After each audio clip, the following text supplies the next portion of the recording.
Hello students, ఈ వీడియోలో మనం ఇర్రేషనల్ నెంబర్స్ గురించి తెలుసుకోవడానికి ట్రై చేద్దాం. ఇర్రేషనల్ నెంబర్స్ మనం ప్రూవ్ చేసి వాటికి ప్రూఫ్ రాయాలన్నమాట. ఈ ప్రూఫ్ రాసే ప్రాసెస్లో మనకి ఒక థీరం బాగా హెల్ప్ అవుతుంది. అదే థీరం నెంబర్ 1.6. ఒకసారి స్టేట్మెంట్ చూద్దాం. Let P be any prime number. P అనేది ఒక ప్రైమ్ నెంబర్ అవుతే P డివైడ్స్ A స్క్వేర్. Pని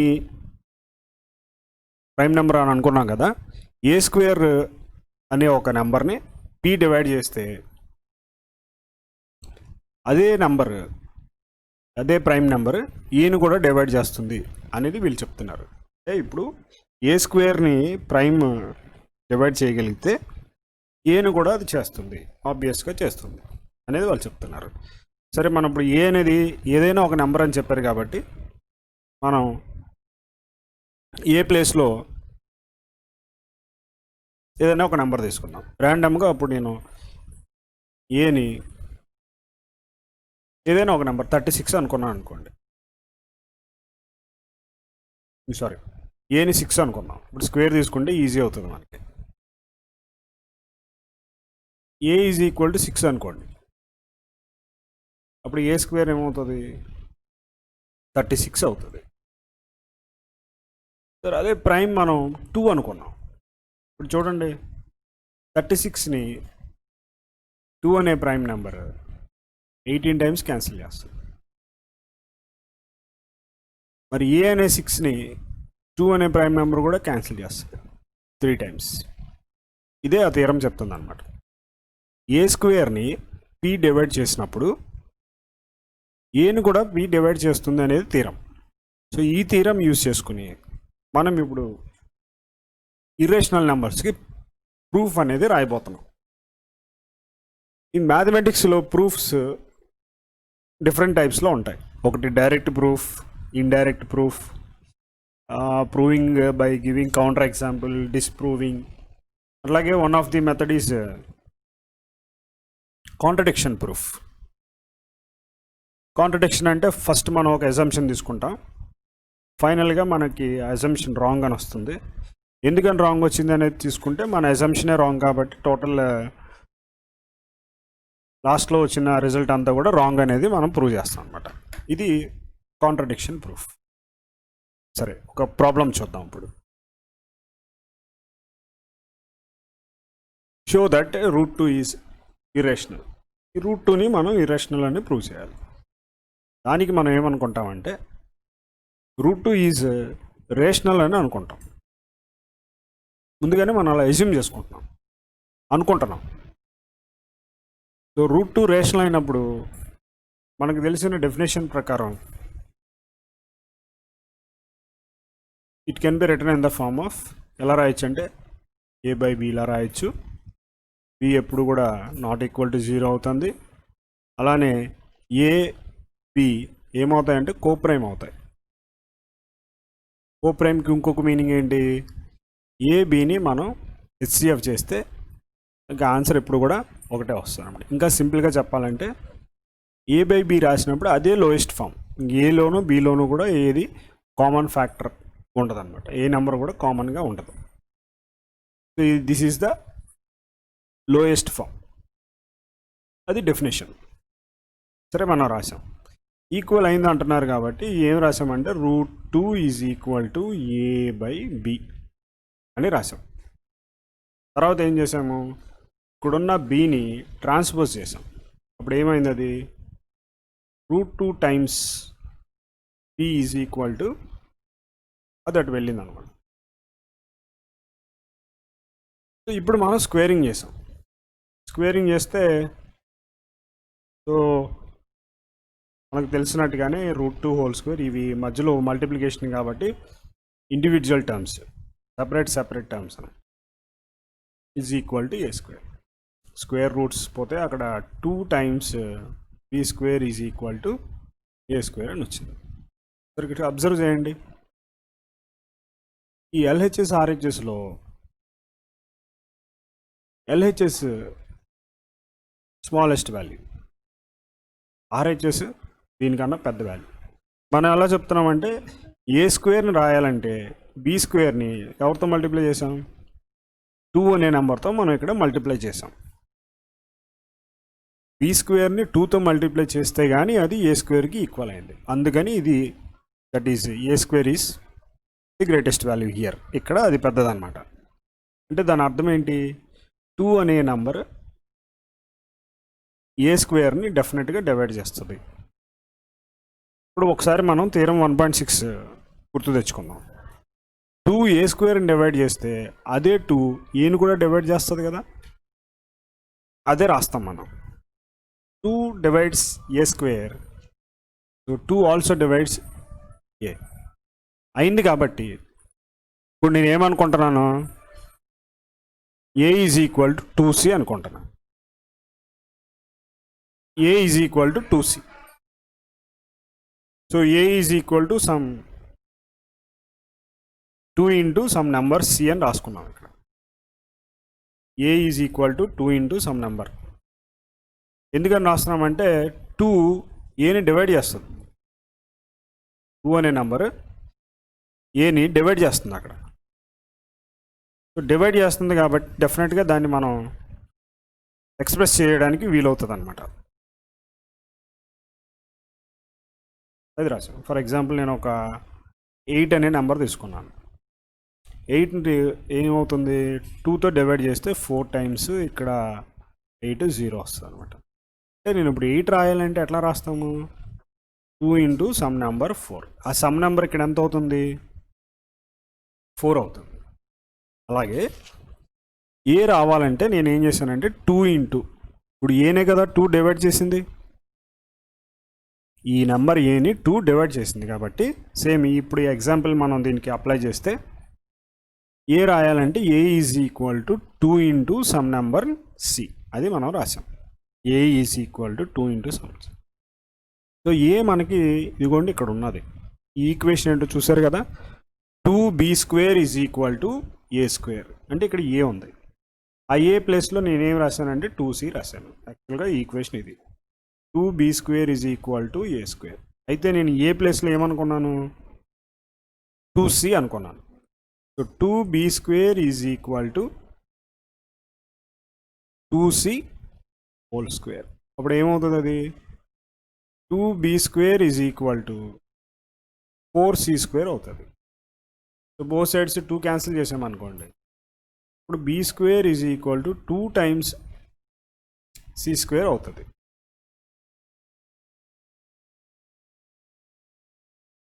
అలా అయిందనమాట.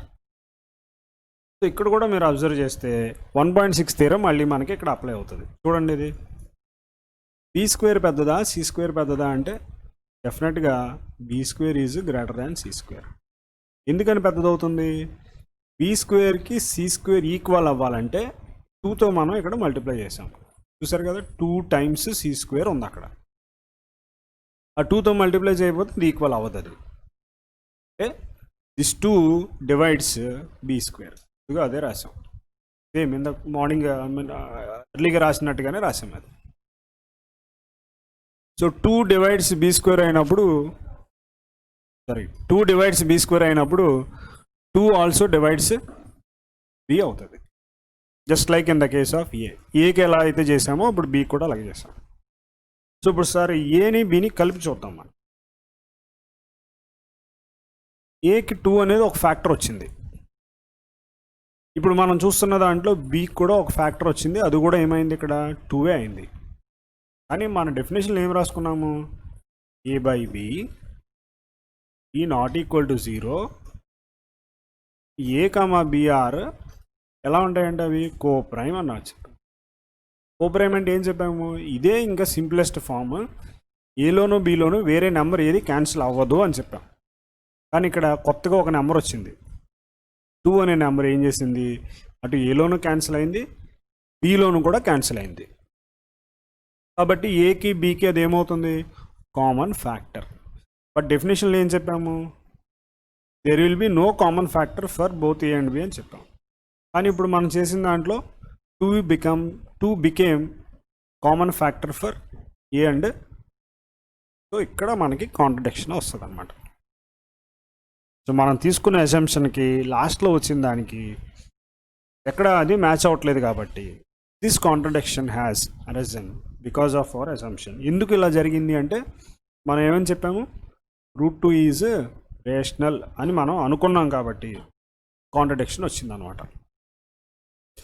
యాక్చువల్గా అయితే ఇక్కడ కామన్ ఫ్యాక్టర్స్ రాకూడదు కానీ వచ్చాయి. ఎందుకని వచ్చాయి అంటే ఇదిగోండి మనం √2ని రేషనల్ అని అనుకున్నాం కాబట్టి వచ్చింది. సో √2 రేషనల్ అయితే కాదు, మరి ఏమవుతుంది అంటే ఇర్రేషనల్ అవుతుంది. ఇది ఫస్ట్ ప్రాబ్లం. ఇలాంటిదే ఇంకో ప్రాబ్లం ఉంది. చూడండి ఏమి ఇచ్చారో, 5 minus √3 is irrational. Same previous problem లానే దీన్ని కూడా మనం రేషనల్ అని అస్యూమ్ చేసుకుంటాం, అనుకుంటున్నాం అంతే. సో డెఫినేషన్ ముందు రాసినట్టుగానే సేమ్ రాసాము, అవి కూడా కోపనేమ్స్ అవుతాయి. అయినప్పుడు ఈక్వల్ చేసినప్పుడు ఇక్కడ ఏం చేసామంటే 5లో నుంచి మైనస్ √3ని ట్రాన్స్పోజ్ చేసినప్పుడు టర్మ్స్ ట్రాన్స్పోజ్ అయితే ఇదిగో ఇలా వస్తుంది, ఈజ్ ఈక్వల్ టు √3 ఇలా వచ్చింది అది. సో నెక్స్ట్ స్టెప్లో నేను ఏం చేశానంటే ఇప్పుడున్న 5ని bతో మల్టిప్లై చేసి డివైడ్ చేశాను. 5 అంటే 5/1 అనుకోవచ్చు కదా, మల్టిప్లై చేసి డివైడ్ చేశాం. Minus a/b is equal to √3. ఇది ఆ స్టెప్. నెక్స్ట్ స్టెప్లో ఏం చేసాము,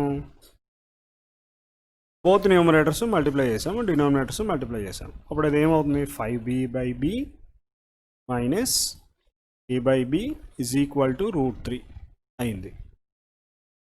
తర్వాత ఏం చేస్తున్నాము, ఇక్కడ చూడండి రెండు లైక్ ఫ్రాక్షన్స్ అవుతాయి, ఎందుకంటే సేమ్ డినామినేటర్స్ అవుతున్నాయి కాబట్టి ఒకటే డినామినేటర్ తీసుకుని 5b minus a is equal to √3 అది నేను రాశాను అక్కడ.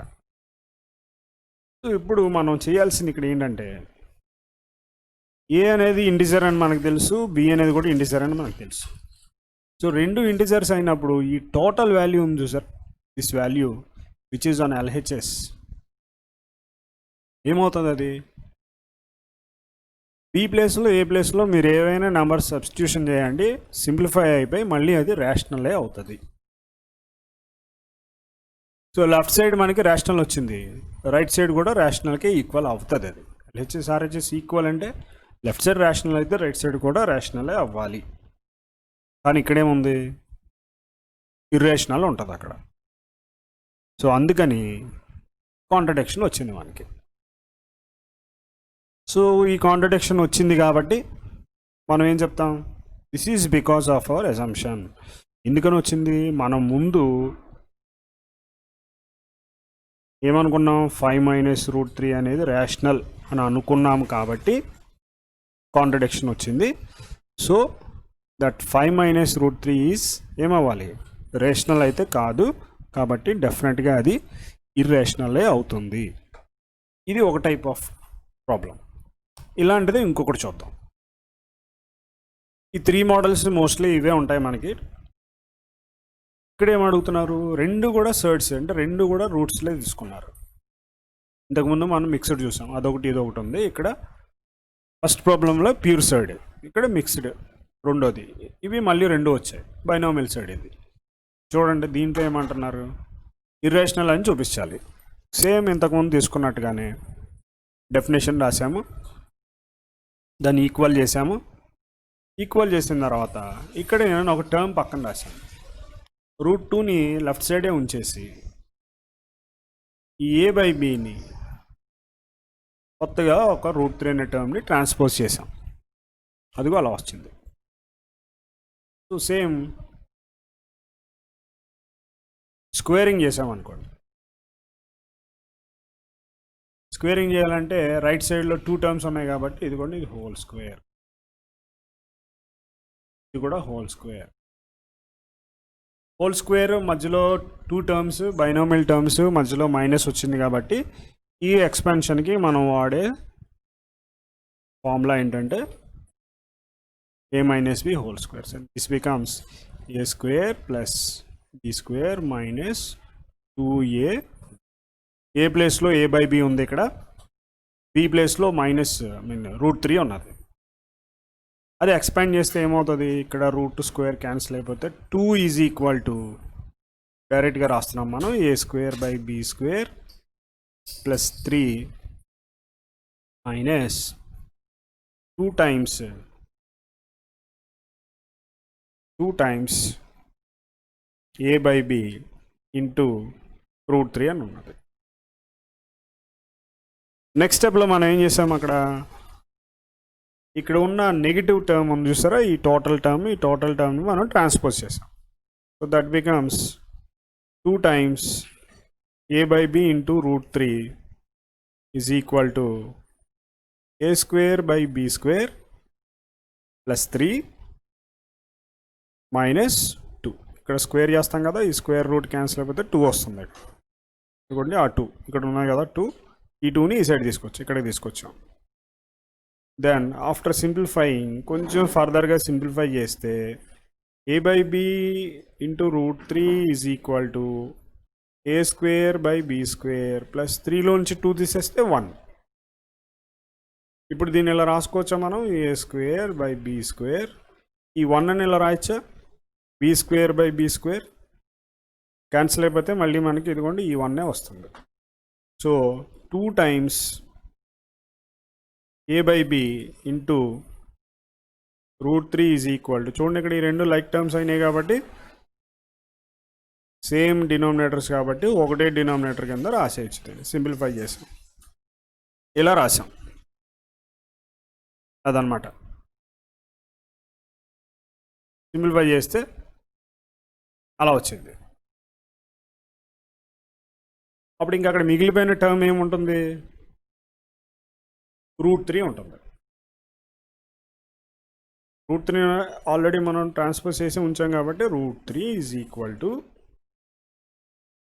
అంటే మనకి అటువైపు ఏమున్నాయి terms, 2 times a by b into √3 is equal to, ఇక్కడ సింప్లిఫై చేసిన దాంట్లో ఏముంది, a square plus square divided by, ఇప్పుడు నేను ఈ √3ను ఒకదాన్నే అక్కడ ఉంచి రిమైనింగ్ టర్మ్స్ అన్నీ కూడా రైట్ సైడ్ ట్రాన్స్పోజ్ చేస్తే అప్పుడు ఏమవుతుంది, అది √3 is equal to a square plus b square by b square into b by 2 into a అవుతుంది.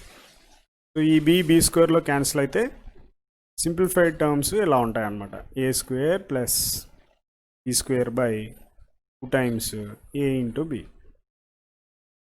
ఇప్పుడు చూడండి మనం డెఫినేషన్లో తీసుకున్నట్టుగా a is an integer and b is an integer కాబట్టి ఈ టోటల్ టర్మ్ని మనం సింప్లిఫై చేస్తే డెఫినెట్గా మనకి ఏమొస్తుంది, రేషనల్ నెంబరే వస్తుంది. కానీ లెఫ్ట్ సైడ్ చూడండి ఏముందో, ఇర్రేషనల్ నెంబర్ ఉంది.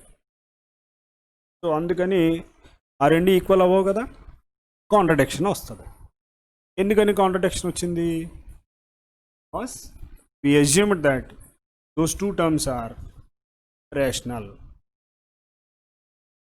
కాబట్టి మనకి అక్కడ కాంట్రడిక్షన్ వచ్చింది. ఇప్పుడు మన అజంప్షన్ రాంగ్ అయింది కాబట్టి అవి ఏమవ్వాలి, డెఫినెట్గా ఇర్రేషనల్ నెంబర్సే అవ్వాలి. సో ఇది అన్నమాట కాంట్రడిక్షన్ ప్రూఫ్. ముందుగానే మనం అజ్యూమ్ చేసుకుంటాము, ఫైనల్గా ఆన్సర్ ఇర్రేషనల్ అని చూపించే ప్రాసెస్నే ప్రూఫ్ బై కాంట్రడిక్షన్ అంటారు. సో మీ అందరికి ఇది అర్థమైంది అని అనుకుంటున్నాను. So if you have any doubts you can post in the comment box or in our group. So thanks for watching.